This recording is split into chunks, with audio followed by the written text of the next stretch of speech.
everyone, welcome back to my channel. I'm Kayla and it's time to crack into a good book. So in this weekly update, I have 5 books to talk to you about today that I've finished since last time. And weirdly enough, these are all like 3.5 and 4-star books. So before we get started, leave a heart emoji in the comments to let me know that you're here. So we'll go ahead and jump in with the 3.5-star books. The first one that I'll talk to you about today is Seafire by Natalie C. Parker. Kind of did this, I guess, in my most recent reading vlog where Kat from Woodsman Reviews chose my TBR. So this is a YA fantasy where our main character, Caledonia's family, was killed by this warlord and his army years ago, and so she now commands a ship with an all-female crew. Her best friend barely survives an attack thanks to one of these bullets, which is like one of the army members, trying to defect. So now it's like, should Caledonia let this bullet join her crew, or, you know, like, will he be the key to taking down the warlord, or will he threaten everything that they worked for? So I think this was pretty fun overall. I think the pacing was pretty well done. There were certainly some exciting action scenes. It's a really interesting world, and I kind of talked about this, I think, in the vlog, where it seems like it's our world, but it's the distant future. So it seems like there was maybe a virus that happened. It kind of mentions that there's like this old map with land masses that are no longer there. But it seems like ships and technology in general are still pretty advanced. Like it has, you know, it mentions things like scuba equipment, fan boats, electricity, you know, things like that. So that was kind of an interesting setting, especially because I was expecting it to be like wooden boats, like, you know, ye old pirate times. I'm definitely curious to see like what happened with this world and like how did it get to this point. I really loved the ocean and pirate-like vibes here. It's mostly set on the ship, but we do have some moments that take place on land, and I think there are some interesting and distinct locations. Okay, now I literally just mentioned that it had like a pirate feel, but it's actually less piratey than I expected, and it's more like they're trying to rebel against this evil warlord, and actually kind of gives me some Mad Max vibes. This warlord, you know, captures people and forces them to work for him and essentially like gets them addicted to a drug. So he's not great, and like I definitely supported their cause to overthrow him. I mostly liked the characters. You know, I think Caledonia beats herself up a bit too much over this event that like I really didn't think was her fault. And so I did get annoyed with her for keeping these secrets, and like you can kind of see me mention that I think in the vlog. I did like how she's trying to atone for things, and you know, just generally how she wants to keep her crew safe. She does have a kind heart at times and like has rescued girls. So I definitely like that. I think she's a good main character overall. So we have this all-female crew, but I will say there were not as many prominent female-female relationships as I expected. Like there are some, but I think they're mostly with the side characters were kind of just off screen. Pisces is Caledonia's best friend, and I liked how she's not afraid to call Caledonia out and, you know, question her decisions as a leader. But she's also extremely supportive of her, so that was great. She's a diver and loves to be in the ocean, so I was like, yeah, that's, you know, pretty relatable. I also liked the other crew members. You know, they have some different personalities, certainly. I particularly liked, I don't know if it's Haim, yeah, I think that's how you pronounce it, but she's mute and she communicates with sign language. She is the healer, but does want to fight, and I'm particularly interested to see where her journey leads. Then finally we have Oren, who is this bullet, and he seems pretty interesting. Like, I kind of wish Caledonia had let him speak a little bit more. Like, she's understandably pretty wary of him, but he definitely seems like he's got a bigger role to play, and I'm curious to see if, like, he'll assimilate into the crew. And finally, you know, like, I also want to see this warlord himself and some of like his higher up minions, I guess. And like I definitely just want to see where this journey leads. So I did have a good time with this overall. It's a series that I want to continue. I think this is a pretty good book to read in the summer just because of like these ocean and like seafaring vibes.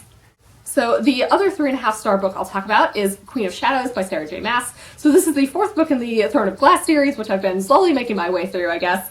And essentially, this is a YA fantasy where Aelin, the Queen of Terrasen, I don't know if I'm pronouncing these right, is trying to fight to reclaim her throne, fight to save her cousin, fight for her friends, and fight for her people.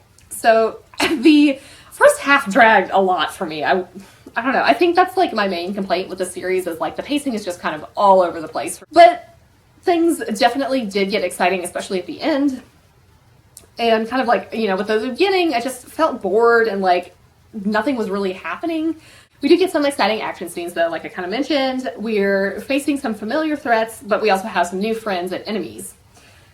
Aelin is just so much more likable and actually feels like a queen here. It's nice to see her embrace her magic and responsibilities. She does have this rescue mission to rebuild her court and also deals with finally taking down some enemies. So it feels like it's really setting the stage and kind of like clearing some of the players off the board to, in order to set up these final battles. We don't get to see as much magic in the beginning, which was a bit of a shame. I, however, am very happy that Rowan and Manon are here again. Like, I really liked them in the last book, and I was like, yes, I get to see them more here. Rowan and Aylin's bond keeps growing, and I'm like totally here for this. This is like actually, a relationship that I believe in and want them to be together. So I'm definitely thrilled about this development. It's also interesting to see just how like the dynamics between Rowan and Adion change as they are trying to figure out their roles. Dorian is definitely on a darker path here, and it's a hard journey for him, but I am interested to see what happens next. Cale just continues to kind of suck. I do not like Cale. He is pretty harsh and judgmental here, but I will say there is some hope for him. Like, based on his journey through this book, I am not like committed to saying that I will like him, but I am, I think there's potential that I could change my mind. Manon is just wonderful. She's one of these like Iron Teeth witches, and she's forced into a situation she doesn't really love, and she's going to have to choose whether to follow this path or embrace something new and actually change. We get to see, I think, her more like protective and vulnerable side here, and so that was kind of fun to see. I think she has a bit more nuance to her. We also have some new characters here, like Elid, and Nazrin. Maybe I pronounced those right, I don't know. I definitely think they have some roles to play and what's to come. Elid in particular has a pretty tragic past, but she is a survivor. Nazrin seems like a really good fighter, and I would definitely like to see more of her.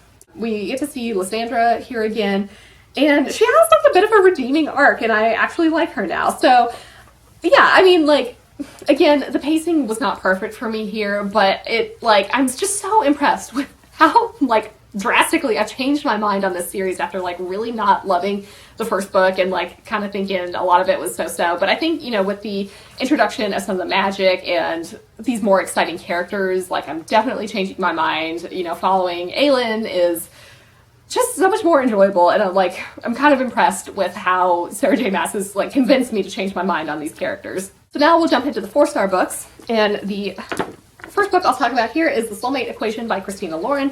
So this is an adult romance where this single mom and statistician Jess takes a chance on this new DNA-based matchmaking service, and she ends up having 98% compatibility with the founder of this company. But she already knows him and dislikes him. So the company offers to pay for her to get to know him to kind of help with their launch. So I generally like this, but there was kind of just something holding me back from rating it 5 stars. I think the pacing was good overall, and I did want to keep reading throughout. It had several funny moments where I actually did laugh out loud. I really like the combination of things going on here. We kind of have this enemies to lovers trope, but there's also like a little bit of fake dating-ish. So that was just an interesting combination of things to see.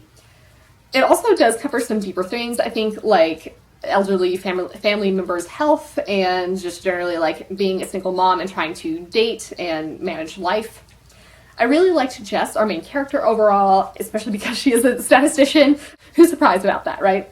It goes into more details with the statistics and genetics, though I will say it does mention an analysis that I've never heard of before. Not to say that it doesn't exist, but I was kind of okay. It also mentions how she's not willing to do things like p-hacking, and that's kind of essentially you're fishing for significant results, which is just really not great.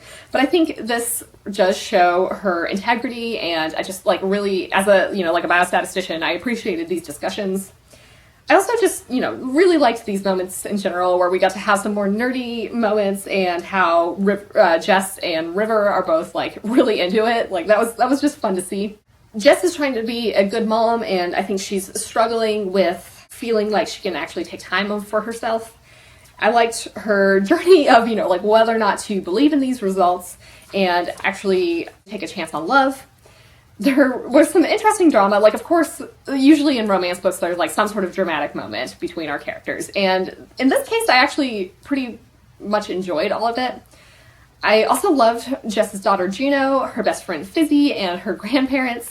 It's all like this really great support system, and I also liked that Fizzy is a romance author, and I kind of mentioned some of the stuff that she experiences as this romance author, with people saying things like romance is trash, and it's actually similar to discussions I've seen on Twitter lately. I mean, like these discussions always come up, but like it stood out to me because I had seen something about this fairly recently. River, our love interest, is really unlikable to start, and so I think maybe that's why that wasn't a full 5-star book for me, but I did end up liking him over time. You know, I think I did believe in their chemistry ultimately, but, you know, the beginning was a bit rough. I also just liked seeing how Jess deals with introducing him to Juno and how he does end up, like, stepping up to help. So, yeah, I mean, this was not my favorite Christina Lauren book, but I still had a really good time with it and would recommend it if you're interested in, you know, this sort of romance.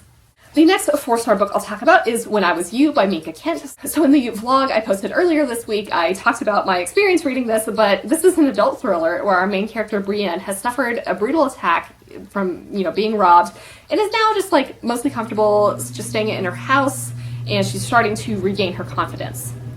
Until she discovers that someone seems to have stolen her identity. So this was actually much better than I anticipated based on the mixed reviews. I thought it was really fast-paced, and I was immediately drawn in, you know, with this mystery of what happened to her and who stole her identity. It's like, is it real or is she imagining things? So I think there were a lot of layers to the story, and there were some exciting moments for sure. I did not predict all of it, and I wasn't fooled into thinking some things about where the plot was going.